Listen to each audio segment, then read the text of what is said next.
And ఇప్పుడు మంగపతిగా తన మొదటి సినిమా నుంచి ఇప్పుడు రీసెంట్గా చేసిన మంగపతి వరకు ఎన్నో అద్భుతమైన క్యారెక్టర్లతో మనల్ని మెస్మరైజ్ చేసినటువంటి our one and only Shivaji గారిని మాట్లాడవలసిందిగా రిక్వెస్ట్ చేస్తూ ఉన్నాం. ఇది మీలో ఎవరైనా ఫోన్ పోగొట్టుకున్నారా? రోషన్ దగ్గర ఉంది ఐఫోన్. ఒక సినిమా ఆడితే పారేసుకుంటావరా నువ్వు?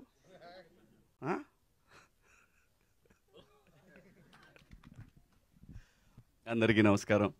మీడియా మిత్రులకు, పాత్రికేయ సోదరులకు అందరికీ పేరు పేరున నమస్కారం. అలాగే ఈ కార్యక్రమానికి పిలిచినందుకు థ్యాంక్ యూ సో మచ్.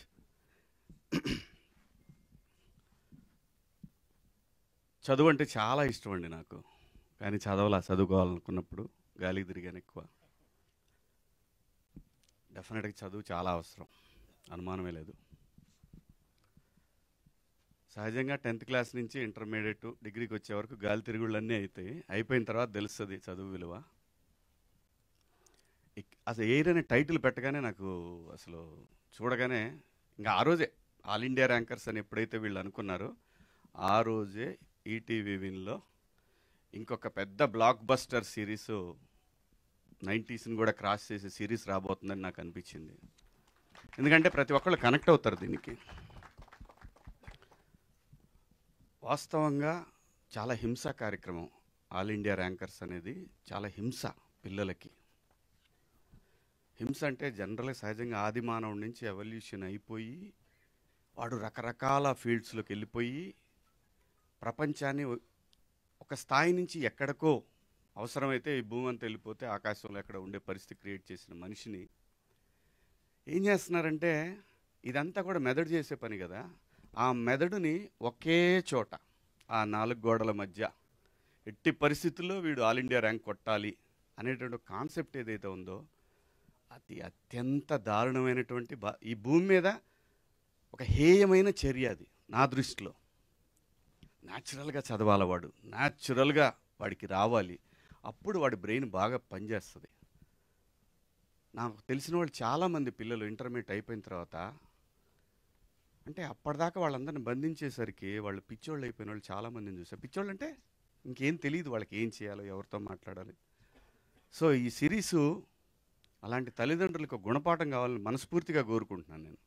పిల్లలు చదివేసి వెంటనే వాడు పెద్ద ఐఐటీలు ఇంజనీర్లు అయిపోయి వాడు దేశం దాటి వెళ్ళిపోయి అక్కడ అమెరికాలో వాళ్ళందరినీ కింద తొక్కేసి వీడు మాత్రం పైకి లేసి అర్జెంటుగా సెటిల్ అయిపోవాలి, ఇది కార్యక్రమం. ఇది కాదు మనిషి అసలు. అలాంటి సిరీస్ చూసిన తర్వాత ఖచ్చితంగా ప్రతి తల్లిదండ్రులు మార్పు రావాలనే కోరుకోండి. ఎందుకంటే ఈటీవీ అంటేనే అకౌంటబిలిటీస్ టువర్డ్స్ సొసైటీ. రామోజీరావు గారు నిజంగా తెలుగు జాతిలో పుట్టినటువంటి ఒక ఆణిముత్యం. ఆయన సొసైటీ ఎలా ఉండాలి అని కలలు కన్నాడో, వాళ్ళ సంస్థల నుంచి వచ్చేటటువంటి ప్రతి ఒక్కటి కూడా మనం ఎంత గొప్ప కథలు తీసుకెళ్ళినా, ఎంత ఎంటర్టైన్మెంట్ కథలు తీసుకెళ్ళినా వాళ్ళు end of the day message అనేది ఒకటి మాత్రం ఖచ్చితంగా కోరుకుంటారు వాళ్ళు. అది లేకుండా వాళ్ళ కంటెంట్ ఉండదు, ఉండాలి. అలాగే నాకు ఈ మధ్య తెలుగు అనేది వదిలేస్తున్నాం. నేను స్క్రిప్ట్లో కూడా ఇంగ్లీష్ అని రాస్తున్నారు. నాకు బుర్ర పాడైపోతుంది. తెలుగు మాతృభాషలో ఉండేటటువంటి కిక్కు. మీరు జంధ్యాల గారి సినిమాలో కామెడీ ఇప్పుడు ఏమన్నా చేయమని చూద్దాం. తెలుగు గ్రిప్పు కావాలి. తెలుగుని మర్చిపోతున్నారు. ప్లీజ్ దయచేసి ఖచ్చితంగా ఇంగ్లీష్ కావాలి, కానీ స్క్రిప్ట్లు తెలుగులో మ్యాక్సిమం రాసుకోండి. తెలుగులో ఉన్న మన అంటే అమ్మ భాషలో ఉన్నటువంటి ఫన్ కానీ ఎమోషన్ కానీ ఇంకా ఏ భాషలో దొరకదండి, ఎట్టి పరిస్థితిలో దొరకదు. ఇంకా నిజంగా చెప్పాలి, మీరు అనుకున్నది ఇంకా ఎక్కువ ఎలివేట్ అవుద్ది ఆ స్క్రిప్ట్. అలా ముందు డైరెక్టర్లు అందరూ కూడా ప్లీజ్ ఇంగ్లీష్ అనే పదాన్ని ఆపేయండి. ఎందుకంటే ఇప్పుడు నాకు తెలిసి గత 3-4 సంవత్సరాలుగా తెలుగు ఆర్టిస్టులు ఎక్కువ మంది ఉన్నారు. ఇంత ముందులాగా బయట నుంచి తీసుకురావట్లేదు. లక్కీగా మొన్న థ్యాంక్స్ నానిగారు ఎక్కడ ఇంకో బయట నుంచి వచ్చే విలన్ తెచ్చుకోకుండా నేను చేయగలిగిన నమ్మకం పెట్టుకొని చేశారు. తెలుగులో మాట్లాడితే తెలుగు నటుడికి ఆ కిక్కు వేరే. అసలు ఆ భాషను చూస్తే ఆ కిక్కు వేరే. అంటే నేను ఇప్పుడు కొన్ని సినిమాలు చేస్తున్నా కదా, చూస్తున్నా ఇంగ్లీష్ అని రాస్తున్నా. ఇంగ్లీష్ ఏంటారా మీ ముఖం? తెలుగు చక్కగా డైలాగు రాయండి please.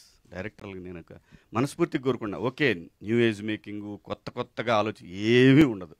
End of the day emotion. Cinema is all about emotion. ఇంతకు మించి ఏమీ ఉండదు.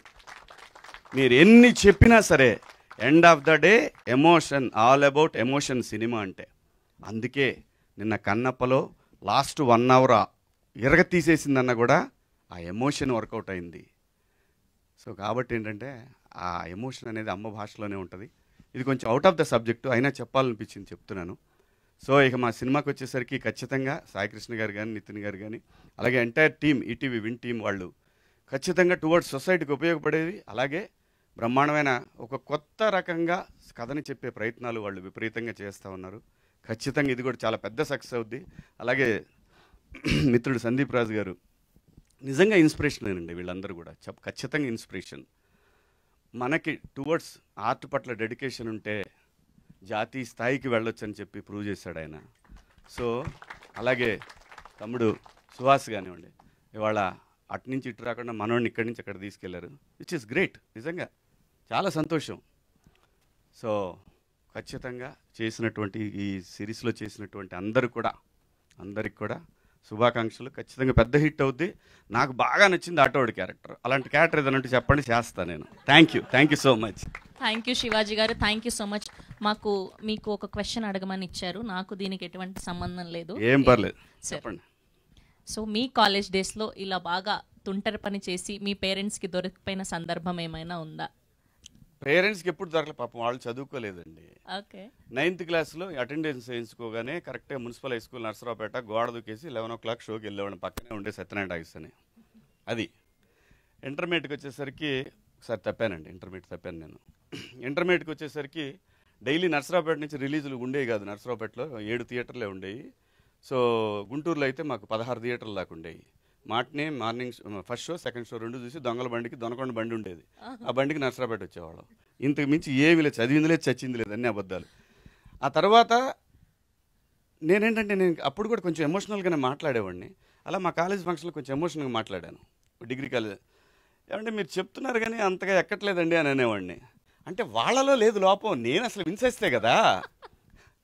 సో అలాసరికి సర్లే సెకండ్ ఇయర్ చూద్దాం, థర్డ్ ఇయర్ చూద్దాం అనుకున్నారు.